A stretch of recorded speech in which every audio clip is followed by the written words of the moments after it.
So, welcome to another episode of the My GBC podcast, everyone. My name is Panta, and I will be your host for today's episode. Today's guest has joined us from Student Association's Community Care Center, CCC, or Triple Cs. As you might know, the Community Care Center is a vibrant provider of integrated health services, community programming, and peer education initiatives. They offer a comprehensive range of support services from constant education to sexual health programs and harm reduction initiatives. And they also actively engage in outreach, research, advocacy, lobbying, and promoting social justice. So without further ado, welcome, Charlene. How are you doing today? I'm great. Thank you so much for having me, and a pleasure to be here on the podcast. Equal pleasure as serving as the community care coordinator at the Community Care Center. Of course. Thank you. Yeah, we're excited to have you. And I have a big list of questions. So I guess I briefly explained what CCC or the Community Care Center is all about, but can you probably expand more on what you do and what programming you have? Absolutely. And yes, you've done an amazing job touching on the core components of our work. So thank you for that. The Community Care Center is a space for all students. It's for students who care about social justice, student wellness, and each other. Our vision is very much focused on strengthening students to live their whole selves with dignity in the classroom and beyond. We empower students to find their community and build their community while affirming that you're in the right place. And this is all done through trauma-informed approaches to accessing care and support. As I mentioned, we're open to all, but we specialize in serving traditionally marginalized students who face barriers to care. So these are Black students, students with disabilities, First Nation Inuit Métis students, international racialized students, 2S LGBTQ plus IA students, and women and trans students. Amazing. That's great. I think I'm going to ask a lot more questions to get into all of these in more detail. But just starting with the programming, can you give us some examples of the programming and the activities that are offered at the Community Care Center? Yeah, so our programming pillars include equity programming. So, for example, Care Days or a disorientation series. We also celebrate significant equity days, whether that's Pride, Black History Month, Trans Day of Remembrance. We offer community partnerships both within the college and within the community. So, for example, with the Office of Anti-Racism, Equity, and Human Rights Services, some of our community partnerships have included the 519, Planned Parenthood, and Black CAP, which is the Black Coalition for AIDS Prevention. Our peer support programming and education initiatives are focused on supportive relationships between students who have shared experiences in common. Our health resource provisioning spans from sexual health, menstrual health, harm reduction, and hygiene supplies that are all free for students. And finally, our student advocacy campaigns. So whether that's activating around Consent Awareness Week, Anti-Black Racism, Free Education, or Sisters in Spirit Vigil on an annual basis, we're ready to engage with students and their community.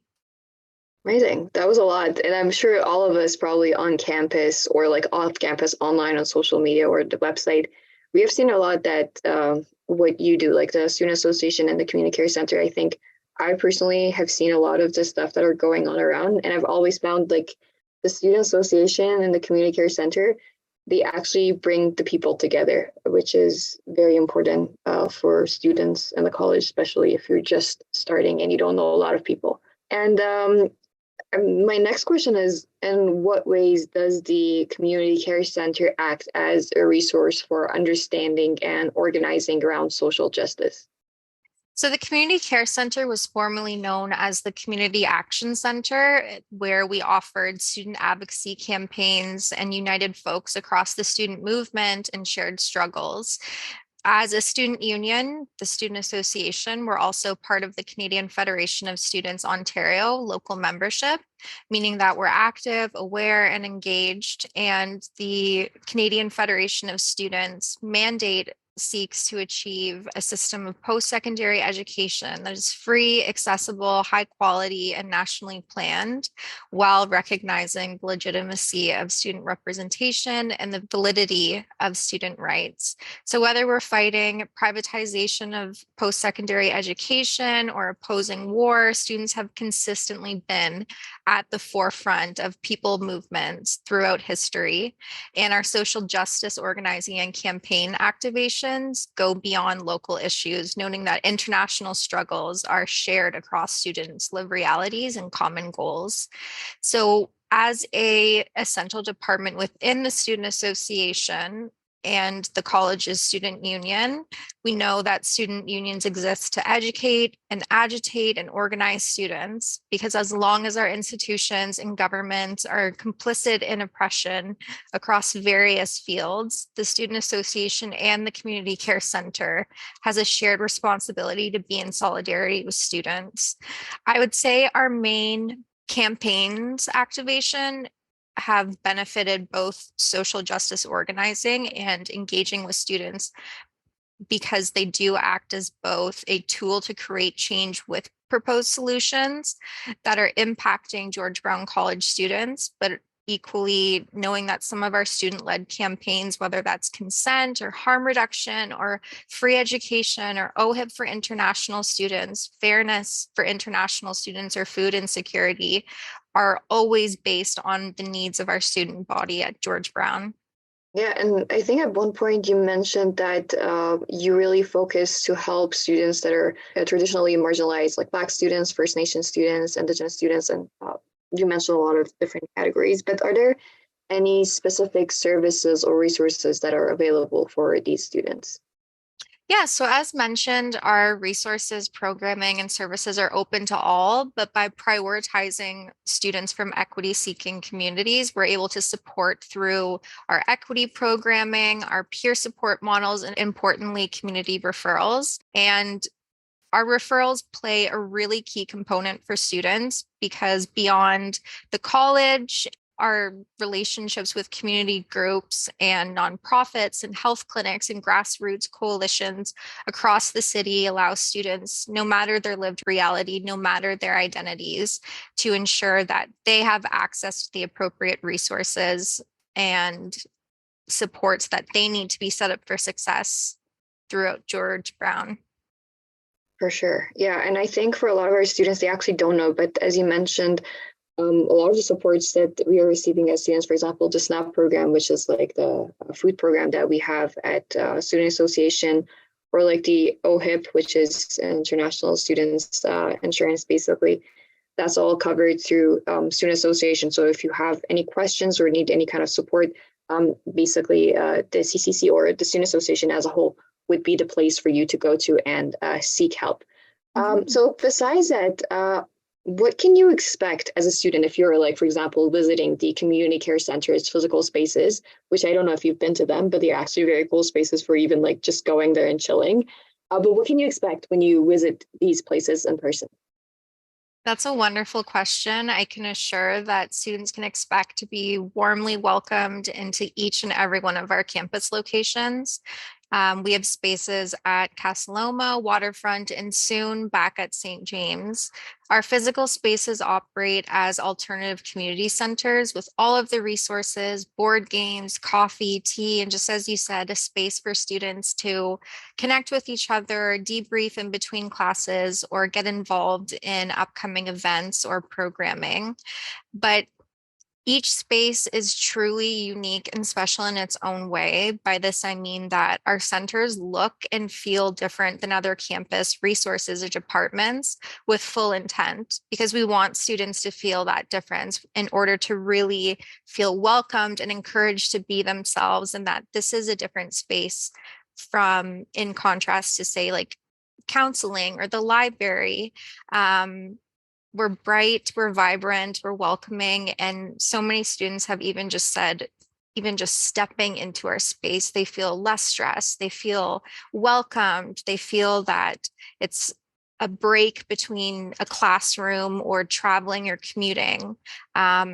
but each of our spaces as well offers something unique. Like, for example, at Casa Loma, we have a variety of over 200 board games for students to access. At St. James, on the other hand, we have a social justice library for students with learning material and books that encourage learning not just within the classroom, but with community. And our resource room at Waterfront is very intimate. It's sensory friendly. It's an excellent place for students to drop by to decompress or find out about more of our resources. Amazing. Yeah, and I think like the name actually says it very well. Like the community care center is actually a very nice place. I don't know, like I don't know how to describe it as like, but it's a very nice place to just, take care of yourself, take care of your friends, and be with some nice people. And Mhm. yeah, like you can't really do that in everywhere in like school. Like maybe a classroom is not the best place for like having a long conversation with your friends and like kind of getting rid of your stress, but these are places to go to for sure. So yeah, check it out if you haven't been to them. They have it all campuses and St. James as well. So I know that you also have one-on-one appointments. So my question is, how do they basically work, and how can students schedule an appointment? Students can schedule one-on-one appointments either by contacting us on email. That's care, at sagbc.ca. They're also able to contact us by phone, but what these one-on-one appointments look like is completely based on the student needs. So for example, if they were looking to receive one-on-one peer support, this can be arranged either stopping by our physical spaces during operating hours or again booking by phone or email. Students can expect a response within 24 hours during the week. But again, these appointments are completely informal. There's no distinct structure because we want students to be able to access care with the least barriers possible. So for example, a peer support appointment could look like chatting about your classes or programs or other issues over board games. Sometimes students also prefer to book one-on-one appointments to tour spaces or to access resources in private and with confidence. But we're always here for students. As long as our doors are open, students are always welcome. Amazing. And yeah, we'll have the email in the show notes as well. So if you didn't have time to write it down, you can just go to the show notes and take it from there. So yeah, and you mentioned that you have a very trauma-informed approach. I think maybe it would be nice if you could explain more about that because it might be confusing for some of us. For sure. Yes, absolutely. So, in simple terms, trauma informed care and implementing that as an approach essentially aims to avoid re victimization of harm. And it understands that each student, in context of their lived reality and cultural background, while importantly striving to maximize choices for students where they have control over their healing process, those resources that they need, or other supports. It also involves having a basic understanding of trauma and multiple traumas that students encounter, whether that's food insecurity, whether that's gender-based violence, whether that's mental health.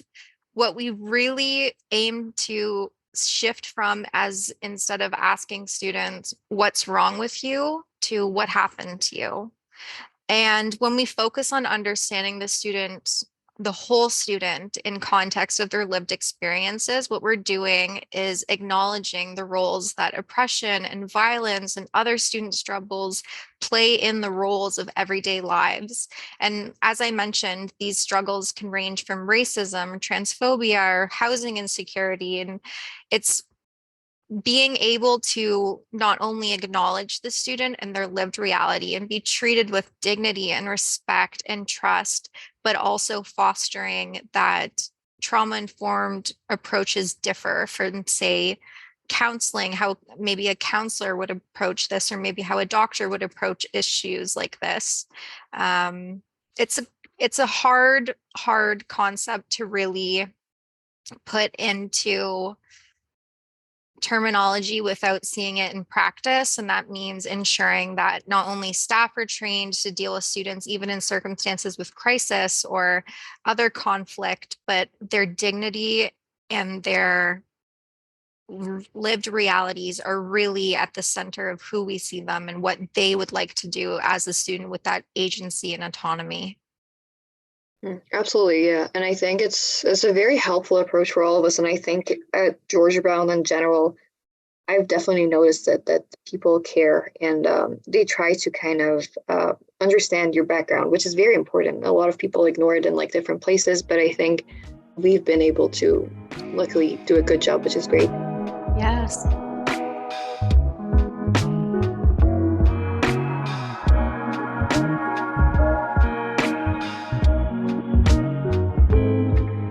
And then talking about the outcomes that students can expect from the peer support, what benefits do they get from it? Yeah, so as I mentioned, peer support refers to relationships between students where there's no power imbalance. What I mean by that is that it's informal, and peer support recognizes the importance of making lived connections through lived experiences while fostering wellness and safety of the whole student. When we think about what successful peer support looks like and why does peer support work, it's because there's an establishment of mutual trust and concern. It's offering emotional support, companionship, and information. We're moving beyond expert knowledge. Sometimes peers using their own lived experience offer more insight and more resources than, say, other referrals.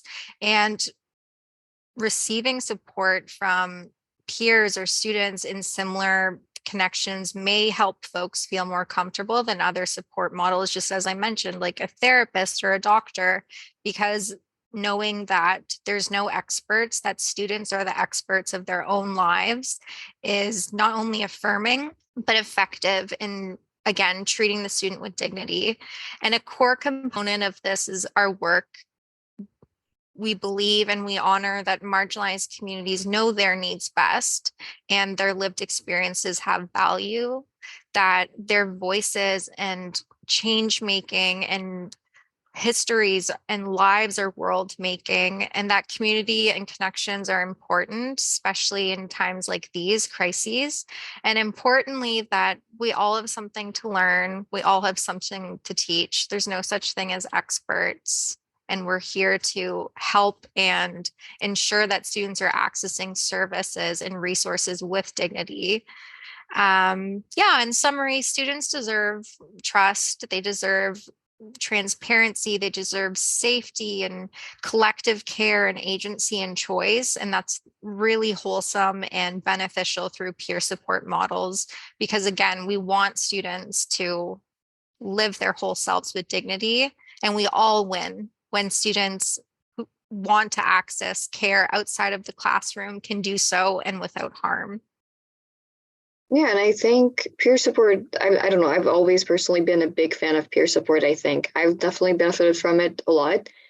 And one thing that I was gonna ask you is that I think I have, I'm not, I don't think, I know that we have a Peer Mentor Plus program at George Brown as well.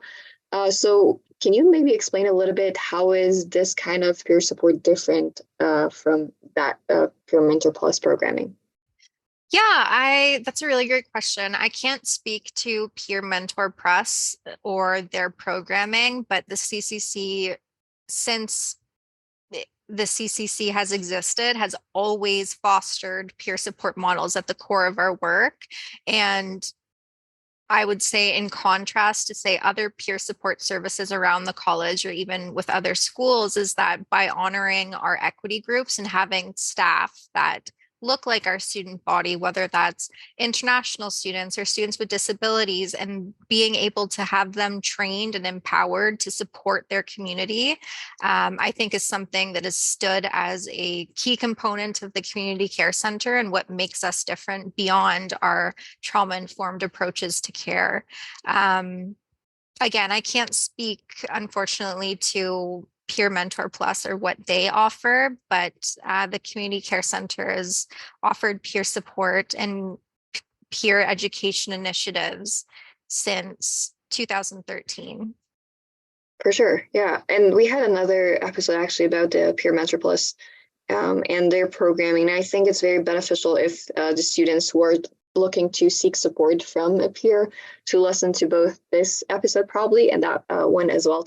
So moving on to like the resources, which I mean, of course, we talked about it a lot, but I have heard that students can actually request for workshops and like campaigns or like class talks if they want from the community care center. So how does that work? How can students do that? Yeah, so similar to contacting us in any other circumstance, we can be reached by email, by phone, through our social media, or in person.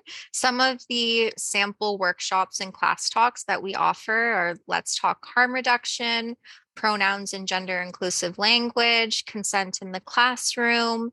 We also provide really great learning opportunities for professors and students. For example, say if they had a group project on the history of student movements. We have all of the supplies and resources for students to come make buttons or zines or really use our resources and bring them into their classroom to not only assist with coursework, but also build connections with their peers. What would it look like to make button making a participation component in like a group assignment, for example?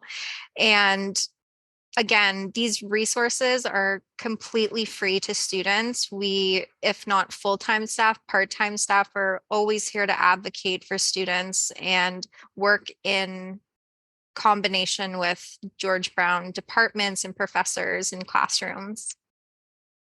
Amazing. And is the community care center like generally open to like suggestions if students are interested in a specific topic that they want to like have a workshop about or a campaign about, or is it generally like the topics that you worked on? No, absolutely. In fact, a component of trauma-informed practices is conducting needs-based assessment while ensuring Mhm. that we remain open and receptive to feedback from our student members, because here we aim to offer programming and class talks or campaigns that are reflective of our student body. Mhm. Well, that's amazing. I think I personally have had like these situations where like there's like I don't know something happens and I feel like oh my God I really want to talk about this to people. I wish like there was a group of people that just like had a conference or just like, even a short talk about it with the rest of the students because I wish they knew about it. And yeah, I think this is a great opportunity if you have something in mind. For example, like if there's something going on in school and you think everybody needs to know about it, why not reach out to the community care center and maybe they can share it, have a class talk, have a campaign about it, or even a workshop. Absolutely. So, besides that, we mentioned this briefly, but just getting into the details of it, what health resources does the CCC offer to students? We have a variety of self-care and mental health resources, as well as harm reduction supplies. So whether that's like providing naloxone kits or overdose prevention information, our sexual health items range from condom walls to dental dams to lube to pregnancy tests. Our menstrual health supplies are a great variety of not just pads and tampons, but also menstrual cups. And some of our hygiene supplies, it does differ, but we've focused on, especially this past year, providing oral care and soaps and other resources for students. And again, to mention that all of these resources are free for students because everything in our spaces, from the board games to the resources to our programming, is by students for students as a student union. Amazing. Yeah, I think that was a great recap. My last question actually was, are these resources for free? But you mentioned it, so that's great. And I always say this to all of the students. Remember, these resources are free because you're a student here at George Brown. Otherwise, if you want to get any of these outside, you probably have to spend a lot of money or just, spend a lot of time to figure out how to do these. So now that you have these resources for free available to you, why not just take advantage of it? Um, Exactly.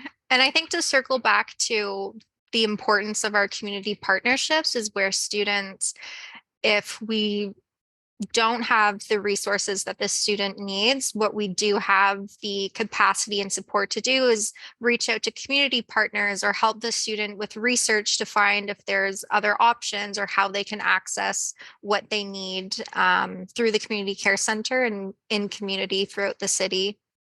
Well, that's great. I don't know. I personally feel supported at this point. I feel like I didn't know Yes. about a lot of these, and that's very great to know that these are all available. So, yeah, thank you again, Charlene, for joining us today. This was extremely insightful for all of us, I'm sure. And just to summarize, we learned today that the Community Care Center provides students with alternative community centers on multiple campuses. They offer a range of resources and services, including drop-in sessions, peer support, workshops, and campaigns. And basically, I think by fostering a sense of community, the Community Care Center really empowers students to take control of their wellness and basically advocate for social justice, which is very important for us at George Brown. So, yeah, I hope this has been helpful to everyone. And thanks again for listening to us for another episode. And I'll talk to you next week. Thank you. Bye. Thank you. Bye.